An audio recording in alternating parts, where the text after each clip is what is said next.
voy a darles una exhibida a estos sinvergüenzas que van a ver, y por eso titulo, que van a quemar, van a querer desaparecer, van a querer enterrar este video, porque los pinta de cuerpo entero a estos personajes.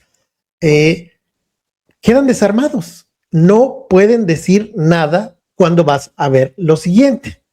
Cuando veas esto, que es larguito, y palomitas, tal vez tortura, pero vale la pena que veas lo que te voy a presentar y me dejes tu comentario.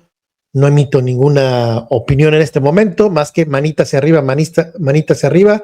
Aquí está el video, que es largo, pero insisto, vale la pena ver de inicio a fin. Pues son lo que son. Corre video, por favor. El presidente Enrique Peña Nieto sobre su vida, su trayectoria. ¿Y quién es el presidente de México? Qué gusto, qué placer. Viviana, muchas gracias. Me da mucho gusto verte, recibirte aquí en Los Pinos y tener la oportunidad de tener esta entrevista que ya me la había solicitado de tiempo atrás y finalmente se da la oportunidad. De verdad, muchas gracias. Me lo cumplió, ¿eh? Aquí lo estamos cumpliendo. Presidente, ¿cómo fue su infancia? Mi infancia fue muy bonita. A ver, yo nací en Atlacomulco, es un pequeño municipio del Estado de México. Ahí viví 11 años, buena parte de mi infancia. Luego mi familia se trasladó a Toluca, donde ya residimos el resto de la familia, prácticamente buena parte del resto de las vidas de toda la familia, pero fue en Atlacomulco donde pasé gran parte de mi infancia y muy bonita, pues mira, como la viven yo creo que muchos mexicanos en el interior de la República. Es un pueblo pequeño donde prácticamente yo hacía mi vida cotidiana de niño, me iba a la escuela caminando, con la mochila cargando, disfrutaba de cosas francamente muy simples y muy sencillas. Yo recuerdo como haber ido a jugar fútbol a un terreno baldío, un campo ahí, un lugar, un campo que estaba ahí cerca de la casa, jugábamos ahí, nuestras porterías eran un par de piedras, pues como yo creo que mucha gente la vive su vida en la provincia particularmente. Yo creo que así fue mi vida en Atlacomulco y la verdad la disfruté mucho. Había una gran unidad de mi familia, entre mi padre y mi madre, era una familia muy unida, éramos 3 hermanos, aunque somos 4, pero la cuarta ya nació cuando vivíamos en Toluca. La chiquita fue en Pilón, 12 años después, le llevo 12 años a mi hermana más chica, pero éramos 3 originalmente que vivíamos allá en Atlacomulco. Vivía también allá la mamá de mi padre. Entonces, pues era una familia normal y debo decirte lo que me queda de esa etapa de mi vida, el haber vivido realmente una infancia muy feliz. Una relación muy cercana a su padre, ingeniero del Poli. Con ambos. A ver, yo debo decirte que con ambos tenía una gran cercanía, tanto con mi padre como con mi madre. Sin duda, mi padre tenía un gran liderazgo dentro de la familia, era el jefe de la familia. Siempre mamá, pues la amenaza cuando alguien se portaba mal es: espera que llegue tu padre porque entonces te voy a acusar. Pero también mi mamá nos dedicaba tiempo, atención. Me acuerdo que se sentaba con nosotros a hacer la tarea o acompañarnos, apoyarnos. A ver, hagan sus tareas y luego se van a jugar. Te repito, yo creo que el círculo familiar era muy unido y pues en esos años de infancia, que es de la que me estás preguntando, yo la viví intensamente y de forma muy alegre. Viene de una familia política, desde chiquitito veía usted tío gobernador, ya había tenido tío abuelo gobernador. Mira, sí, aunque mi convivencia con ellos tampoco era muy cercana, la había. Más bien yo creo que mucho del gusto por la política me viene de lo que llegaba yo a escuchar en algunas convivencias de familia, en algunas sobremesas que había en la familia. Escuchabas anécdotas de la política, no solo de quienes habían sido familiares y se habían dedicado a la política, sino en general de la política, de todos los actores de la política. Y eso fue, yo creo que en buena medida, algo de lo que contribuyó a que se despertara mi gusto por la política. Es que yo sí creo que eso es lo que forma a todos los niños. Muchas veces dicen: ¿por qué el hijo del doctor quiere ser doctor, el hijo de policía?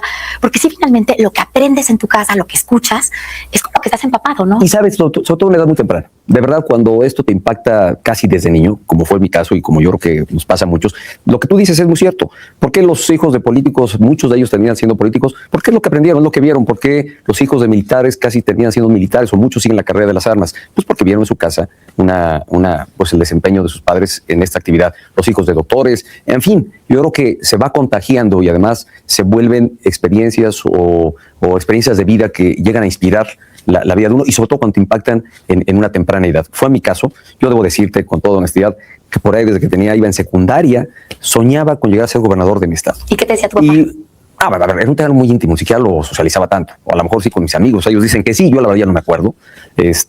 No recuerdo que ni lo presumieran, pero yo lo traía como soñaba, me imaginaba.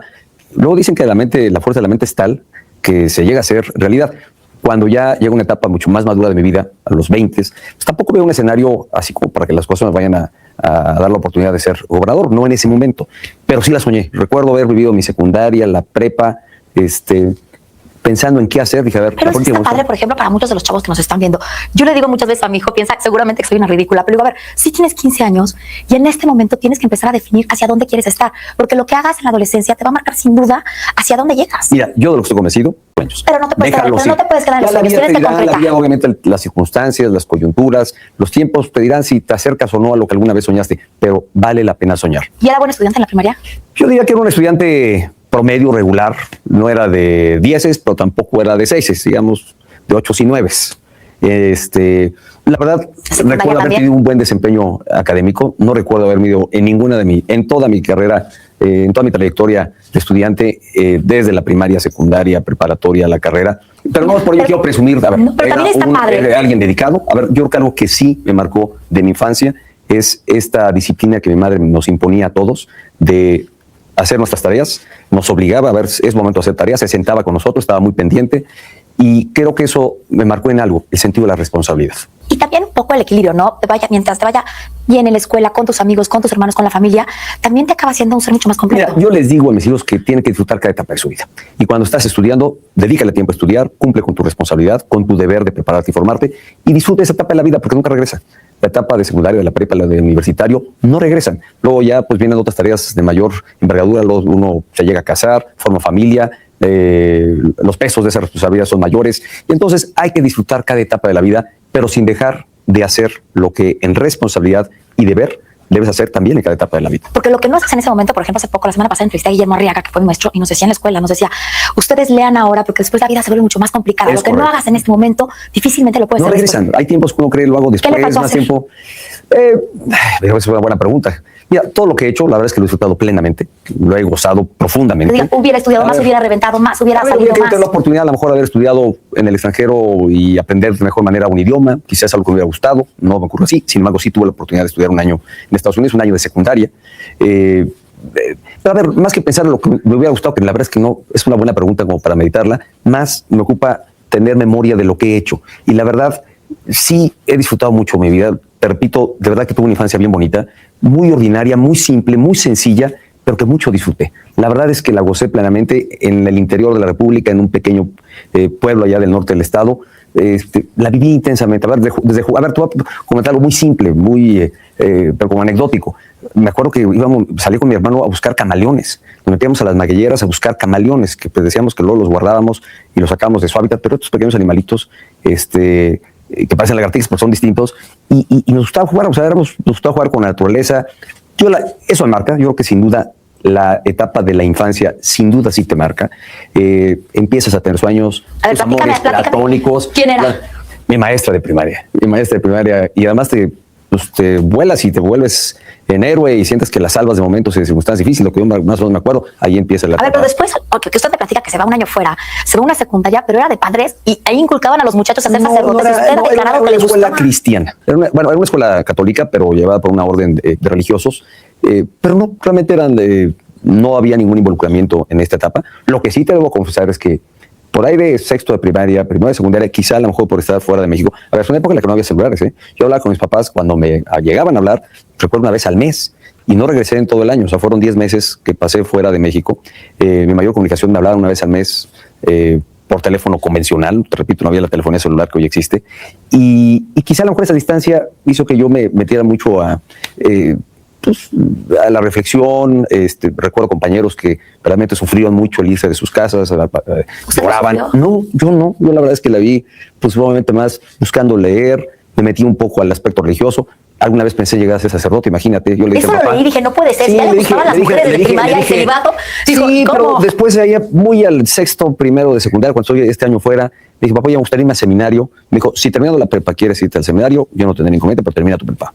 No solamente ya cuando terminé la secundaria, ni siquiera la prepa, pues ya había desistido de lo que creí era lo que me gustaba. ¿Por las mujeres o por la qué? No, pues yo creo que porque empecé a tener, encontrar otras vocaciones, el gusto por otras actividades, y tengo un gran respeto. Además, a ver, yo soy católico, déjame decirte que profeso mi religión, nunca me ufano de lo que hago en mi vida muy íntima y en cómo ejerzo y llevo a cabo mi profesión religiosa, pero eso me pasó, nada más para compartirte algo de lo que pasa en esta etapa de la vida, donde yo creo que al final de cuentas vas definiendo tu verdadera vocación, a qué te quieres dedicar, qué quieres hacer en tu vida. Y además esto va junto con encontrarte también con una circunstancia que te apoye y te favorezca a la realización de eso que te has propuesto realizar. Pues yo decidí estudiar la carrera de Derecho.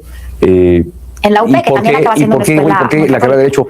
Porque encontré que era una profesión de formación muy amplia, que daba espacios para la actividad profesional en distintos ámbitos, desde la docencia, el ejercicio profesional del abogado, llegar a ser notario. Digo, es tan amplia que dije, voy a estudiar Derecho. Pero antes de llegar a la carrera, quiero que me platique anécdotas con sus hermanos. Con mis hermanos, pues mira, yo tengo a la fecha una relación muy cercana, y puede parecer extraño, porque además, más que extraño, irónico, porque nos queremos mucho, vivimos muy cerca, y sin embargo tampoco nos vemos de forma muy frecuente. Nos vemos ocasionalmente, nos damos gran respeto a la vida de cada uno, pero nos queremos mucho, nos tratamos de procurarnos en fechas especiales. A ver, siempre he pasado todas las Navidades con mis hermanos y con la familia de mi esposa. Ahora hemos procurado juntar a las dos familias ya desde hace algunos años, y también respetamos el espacio que cada uno tiene, porque luego ellos tienen también sus obligaciones, pues, con sus parejas. Entonces, a veces están, a veces no están, pero mi relación con ellos es muy estrecha y cercana. A ver, entra entonces a estudiar Derecho, pero ya ahí sí ya se visualizaba mucho más hacia la parte más política, más... Todavía no. A ver, ya había pasado yo por esta etapa de sueños. Y al mismo tiempo, ¿cómo vas a correr a política? Pues yo diría, no sé si en ascenso, la verdad, estaba yo dedicado a la actividad del partido. Me metí, a ver, no estaba casado, era soltero, tenía tiempo, no traía mayores exigencias, entonces estaba muy metido en la actividad de mi partido, participando en distintas actividades de mi partido. Eso me llevó después a incorporarme al servicio público en el gobierno del Estado de México. Bueno, hay gente que lo conoce, que dicen que es muy diferente. Enrique Peña Nieto, gobernador, Enrique Peña Nieto, presidente. La responsabilidad sí es muy diferente, pero se parece. Pero usted como persona, no. Era mucho más abierto, mucho más dicharachero. A ver, no, yo creo que eso no cambia. Yo creo que, mira, la esencia y lo como es uno, al final de cuentas no cambias. Más bien los espacios, qué tanto te dan el ejercicio de estas dos responsabilidades, espacios para hacer de una forma y de otra. ¿Se sentía más cómodo de gobernador? No, a ver, ser presidente de la República, yo creo que es el privilegio y la posición que cualquier político puede aspirar, y la de mayor relevancia, la de mayor trascendencia, y en donde más puedes influir realmente en tu quehacer político. Pero yo quiero regresar un poco a este momento donde usted en viuda se queda con 3 niños, que para ellos debe de haber sido muy difícil, porque mucho se ha dicho, mucho se ha hablado, mucho se ha escrito. Pero yo quisiera que de su propia voz me platique cómo fueron esos últimos minutos con Mónica Petelini, cómo lo vive, cómo le dice a sus hijos. Fueron muy tristes. A ver, el que pierdas a un ser tan querido, tan cercano como tu esposa. Pero usted llega y la ve, le encuentra a ella. Prácticamente le encontré pues casi prácticamente había muerto. Le dieron toda la asistencia médica lo más rápido posible, pero había tenido ya muerte cerebral, prácticamente ya había muerto. Y yo acababa de hablar prácticamente con ella, tenía muy poco de hablar con ella. Yo estaba aquí en la Ciudad de México, había venido a alguna actividad. Recuerdo que en el camino le hablé, oye, mañana tenemos evento, iba el entonces presidente Calderón de gira al Estado de México, mi esposa me iba a acompañar, hoy te recuerdo que mañana que levantamos temprano, tenemos esta actividad. Me dijo, sí, ya estoy lista, y fue mi última conversación con ella. Fue en el trayecto, yo iba en carretera, cuando tuve esta conversación. Pasó esto. Viene todo el reacomodo, usted con una responsabilidad amplísima que era gobernar el Estado de México y también hacerse cargo de 3 chiquitos, también en una época muy complicada. Bien complicado porque sí. Porque yo me imagino que debe haber sido un momento muy difícil para usted. Fallece la esposa, tiene que criar a sus hijos chiquitos, tiene un hijito que fallece también al muy poco tiempo, y poco después también fallece su padre. Fueron como muchas pérdidas. Son momentos, ya existe un resumen muy cercano de momentos que sí están espaciados en el tiempo. No necesariamente ocurren así uno tras otro, tan secuencialmente difíciles. Un duelo. Sí. Si esto te ocurre en un lapso de 2 años, es dificilísimo de llevar a cabo. Es difícil, no salir, los duelos no se resuelven de un día a otro. Y de gran pena. Pero gracias a Dios también encontré el apoyo, el respaldo, en este caso de quienes me acompañaron en la tarea de apoyarme con mis hijos. Después empecé mi relación con Angélica, hoy mi esposa. También se ha tocado complicado por la edad de los chavos adolescentes. También, porque yo creo que se respetan mucho entre sí. Hay un gran respeto entre sí, a sus preferencias, a sus gustos, a lo que le gusta hacer a cada uno de ellos, y eso ha contribuido mucho a que, la verdad, se lleven muy bien. A ver, ¿no les ha costado a ellos ser hijos de presidente? Porque por ahí me cuentan a sus allegados que en un plano siente culpa. Y si estoy dejando a estos chavos adolescentes sin poder vivir bien, tienen que tener control de las redes sociales, que para los millennials es así como lo peor que les puede pasar.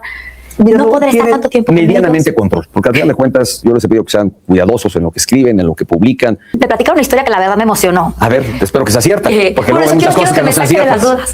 Que cuando era novio de Angélica, de su esposa, tenía ya un cumpleaños, era su cumpleaños y que la quería festejar, sí. Que le dijo, tengo que ser testigo en una boda. Sí, eso fue cierto. Y entonces inventó una pantalla de una boda y de repente se levantó lo de atrás y era una gran fiesta con todos sus amigos. Sí, es correcto. Yo creo que la única vez que organizaba una fiesta de clase. ¿Cómo se vuelve la relación después? ¿Se pierden esos detalles ya en la presidencia con el corre-corre, con el poco tiempo? Yo creo que en parte sí. Presidente, usted es un hombre de estrategia. Ha dicho que uno de sus principales personajes favoritos es Napoleón y siempre jugó ajedrez. ¿Cómo maneja esta estrategia?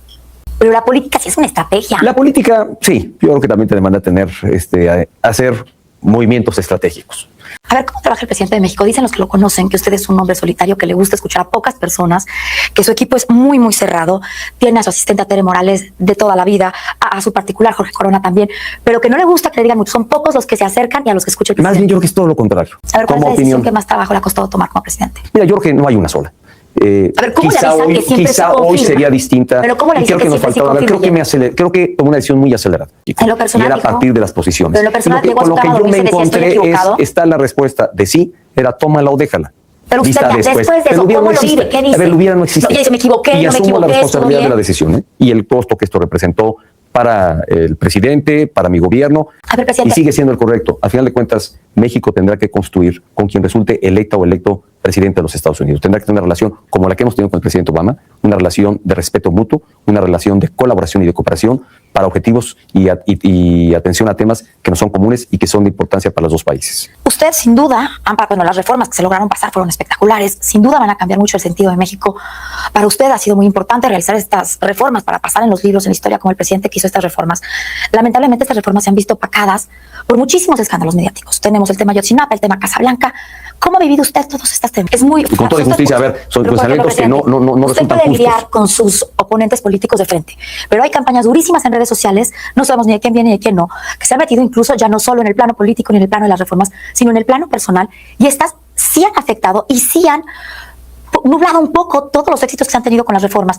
El tema de la Casa Blanca afecta muchísimo. Los éxitos me importa que sean para México, no para mí. Esto es importante. ¿Y cómo lidiar con que si los otros temas, lee usted por eso yo no pero sí coincido en esta por afirmación. ejemplo, el internet No y coincido en esta afirmación, no han eclipsado, son una realidad.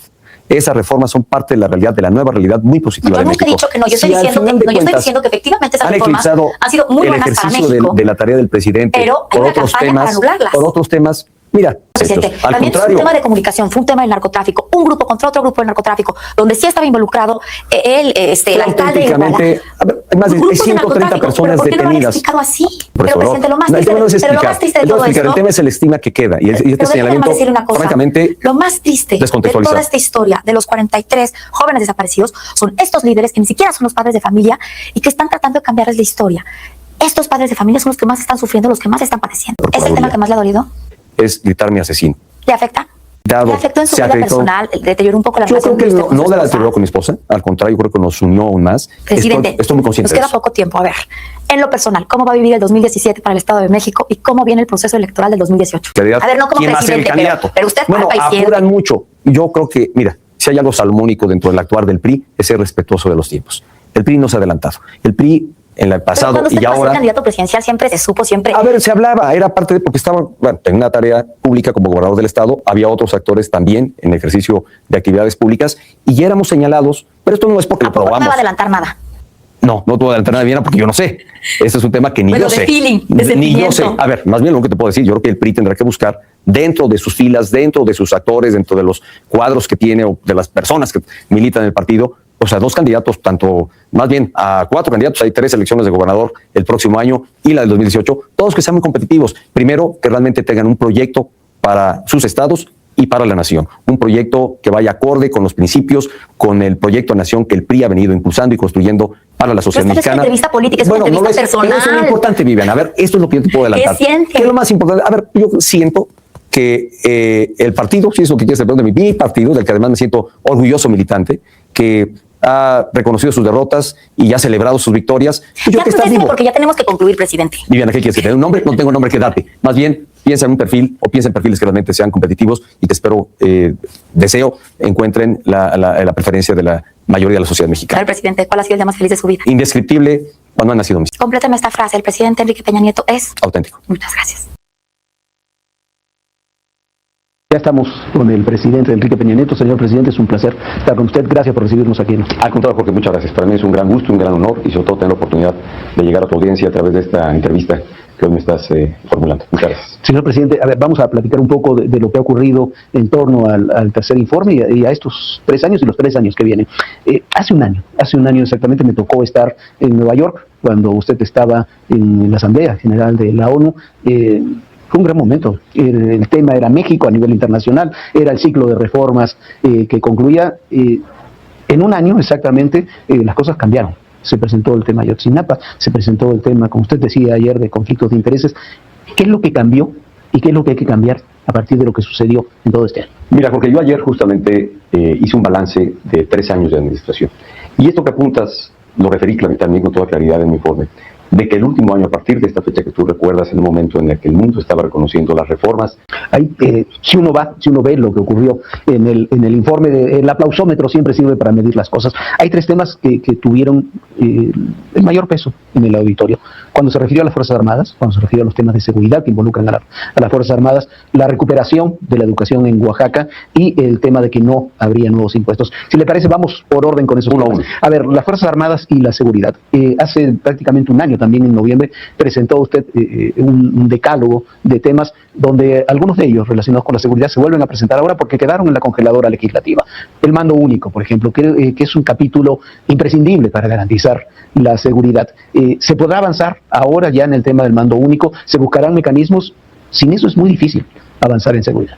Ayer, Jorge, hice un amplio reconocimiento porque aquí vale la pena destacar el valor y compromiso que tienen nuestras Fuerzas Armadas. Le preguntaba hace unos minutos, nos decíamos con el tema del ejército, sí, sobre el tema policial de seguridad. El esquema de trabajar en avanzar, en construir policías, quizás en el tema de la seguridad cotidiana, es lo más importante. ¿Ve perspectivas de avanzar en el Yo creo que uno de los retos en la agenda legislativa... A ver, una pregunta. La seguridad también es un tema de percepciones. Sí. Y en la hora de las percepciones, todos estos avances, en términos de percepción, se ven afectados por lo que ocurrió, por ejemplo, con la fuga del Chapo Guzmán.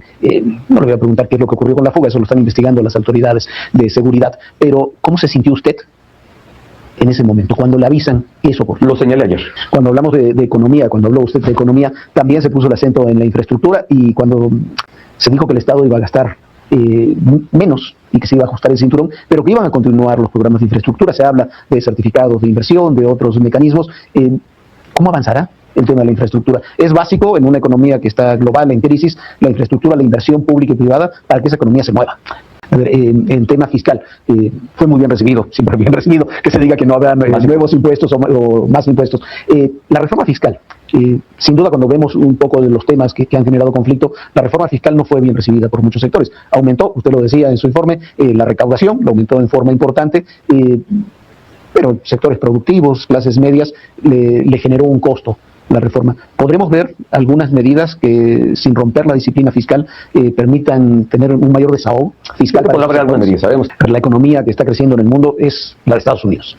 Cuando uno ve el marco global, no tanto como quisiéramos, no tanto como quisiéramos, pero en el contexto global es la que mejor está funcionando. Se ha dicho que la relación con Estados Unidos tiene vacíos, que llevamos muchos meses sin embajador. Acaban de designar a Miguel Basáñez. ¿Cómo siente usted la relación con Estados Unidos? Se ha reunido varias veces con el presidente Obama, hay una relación muy cotidiana. ¿Cómo siente la relación con Yo te voy a dar mi óptica. De la incertidumbre, la desconfianza, de la que usted hablaba también. Entonces, pues obviamente estamos apenas recuperándonos. A ver, dicen que cuando un navío no sabe hacia dónde se dirige, ningún viento le es favorable. ¿Cómo hacer para que los vientos sean favorables en esta lógica? Finalmente, ya hablando de política, por primera vez desde el presidente Zedillo, un presidente tiene mayoría en el Congreso en la segunda mitad de su mandato. ¿Cómo va a trabajar con esa mayoría? Muchísimas gracias. Gracias, Jorge. En unos momentos más saludará a la bandera de guerra. Ahí lo vemos saludando a la bandera de guerra del heroico Colegio Militar frente a la puerta central del Palacio.